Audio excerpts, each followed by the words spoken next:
Hi, hello, welcome to Learn Tech with Syed. நம்ம இன்னைக்கு பார்க்க போகிறது டெஸ்க்டாப் கம்ப்யூட்டர் லேப்டாப் கம்ப்யூட்டருக்கு பேசிக் கனெக்ஷன்ஸ் அண்ட் எப்படி கனெக்ட் பண்ணி ஆன் பண்ணுறது, அவ்வளோதான். சிம்பிள் விஷயம். இது வந்து தெரியாதவங்களும் நிறையா பேர் இருப்பாங்கங்கிறக்காக தான் இந்த வீடியோ. நிறையா பேருக்கு தெரிஞ்சிருக்கிறதுக்கு வாய்ப்பு இருக்குது, தெரிஞ்சவங்களுக்காக இல்லை. இது கண்டிப்பாக சுத்தமாக ஒன்றுமே இந்த பேசிக் நாலேஜ் இல்லாதவங்களுக்கு, கம்ப்யூட்டரை பற்றி பேசிக் நாலேஜ் இல்லாதவங்களுக்காகவும் குழந்தைகளுக்காகவும் தான் இந்த வீடியோ. வாங்க வீடியோக்களை போய் பார்க்கலாம்.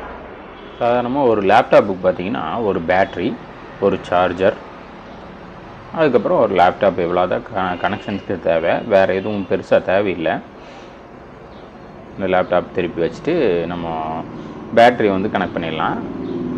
இப்போ வர்ற மாடலுக்கெல்லாம் மேக்ஸிமம் இன்பில்ட் பேட்ரி தான் வருது. இது பழைய டைப் லேப்டாப்.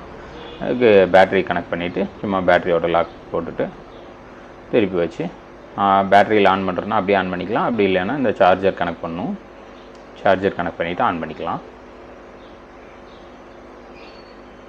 சார்ஜர் கனெக்ட் பண்ணிட்டோம். கனெக்ட் பண்ணிவிட்டு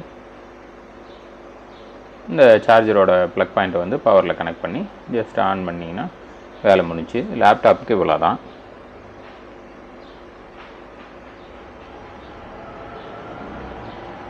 இதே ஒரு டெஸ்க்டாப்புக்கு பார்த்தீங்கன்னா CPU, மானிட்ரு, கீபோர்ட், மவுஸ். அந்த மவுஸோட 2 கனெக்டர் வரும், USB கனெக்டர்ஸ் வரும். அதே மாதிரி பார்த்தீங்கன்னா பின்னாடி பார்த்தீங்கன்னா டெஸ்க்டாப் கம்ப்யூட்டரோட பேக் சைடு இமேஜ் பார்த்தீங்கன்னா இப்படி தான் இருக்கும்.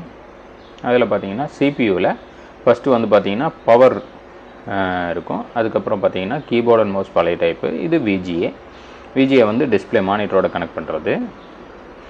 அதுக்கடுத்து பார்த்தீங்கன்னா 4 USB போர்ட் இருக்குது. அதுக்கு பக்கத்தில் பார்த்தீங்கன்னா நெட்வொர்க் போர்ட் இருக்குது, நெட்டு கனெக்ட் பண்ணுறது. அதுக்கு கீழே இருக்கிறது பார்த்தீங்கன்னா மைக்கும் ஸ்பீக்கரும் கனெக்ட் பண்ணுற போர்ட்டு. இந்த VGA பார்த்தீங்கன்னா VGA கனெக்ட் பண்ணலாம். இல்லைன்னா கீழே கிராஃபிக்ஸ் கார்டு இருந்துச்சுன்னா கிராஃபிக்ஸ் கார்டு வந்து அந்த இடத்துல தான் வரும். அதில் பார்த்தீங்கன்னா இப்படி இருக்கும். இதில் VGA இருக்கும், HDMI இருக்கும். VGA இருந்தால் VGAவில் கனெக்ட் பண்ணலாம். இந்த கிராஃபிக்ஸ் கார்டில் இருக்கிற VGA கனெக்ட் பண்ணிங்கன்னா ஆட்டோமேட்டிக்காக CPUவில் இருக்கிற VGA டிசேபிள் ஆயிரும். அதில் கனெக்ட் பண்ணிங்கன்னா டிஸ்பிளே வராது. பார்த்தீங்கன்னா மானிட்டரில் அந்த VGA இருக்குது. அதுலேருந்து இதுக்கு தான் கனெக்ஷன் கொடுக்கணும். அதே இன்கேஸ் கிராஃபிக்ஸ் கார்டு கனெக்ட் பண்ணியிருந்தால் கிராஃபிக்ஸ் கார்டிலேருந்து மானிட்டர் கனெக்ட் பண்ணணும். மானிட்டரில் பார்த்தீங்கன்னா 2 கனெக்ஷன் தான் இருக்குது. ஒன்று பவர் இன்புட், அதுக்கப்புறம் பார்த்தீங்கன்னா VGA இருக்குது. பவர் கேபிள் பார்த்தீங்கன்னா இப்படி தான் இருக்கும், 3 பின் பாயிண்டில் இருக்கும். சில மானிட்டருக்கு அடாப்டரோட வேறு மாதிரி பின் வரும். அது ஜஸ்ட் கனெக்ட் பண்ணுறதுக்கு ஈஸியாக தான் இருக்கும். மானிட்டரில் பவர் கேபிள் இன்புட் பண்ணிட்டோம், அவ்வளோதான். அதுக்கப்புறம் பார்த்தீங்கன்னா VGA கேபிள்.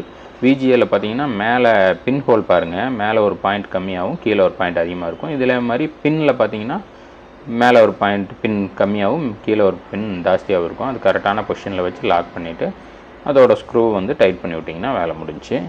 இவ்வளோ தான் VGA கனெக்ட் பண்ணுற வேலை. அந்த VGAவோட இன்னொரு எண்டு பார்த்தீங்கன்னா அது வந்து CPUவில் கனெக்ட் பண்ணணும். CPUவில் பார்த்தீங்கன்னா ஃபஸ்ட்டு பவர் கனெக்ட் பண்ணணும்.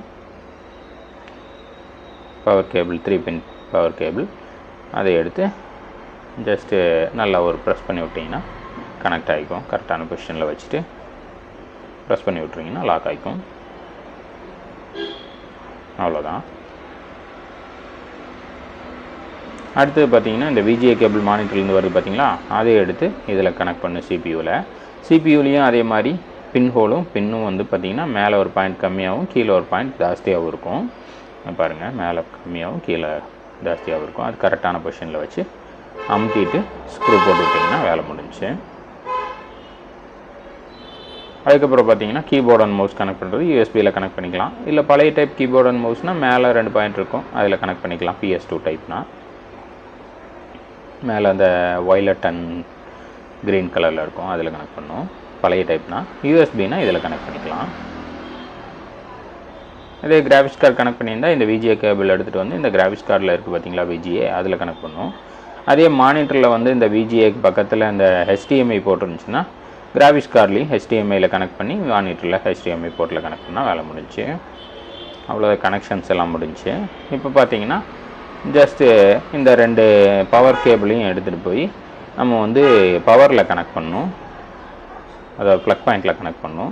2 பவர் கேபிள் இருக்குது, அதை எடுத்துகிட்டு போய் ப்ளக் பாயிண்டில் கனெக்ட் பண்ணோம்னா டோட்டல் கனெக்ஷன்ஸும் முடிஞ்சு. அவ்வளோதான். இவ்வளோதான். ஒரு பேசிக் கம்ப்யூட்டருக்கு இதெல்லாம் தான் கனெக்ஷன்ஸ், தேவைப்படுற கனெக்ஷன்ஸ் இவ்வளோ தான். ஆன் பண்ணி பார்த்துட்டோம்னா முடிஞ்சு பாருங்கள். ஆன் பண்ணிட்டோம், டிஸ்பிளே வந்துடுச்சு. அவ்வளோதான், கனெக்ஷன்ஸ் எல்லாம் பக்காவாக செட் ஆகிடுச்சு.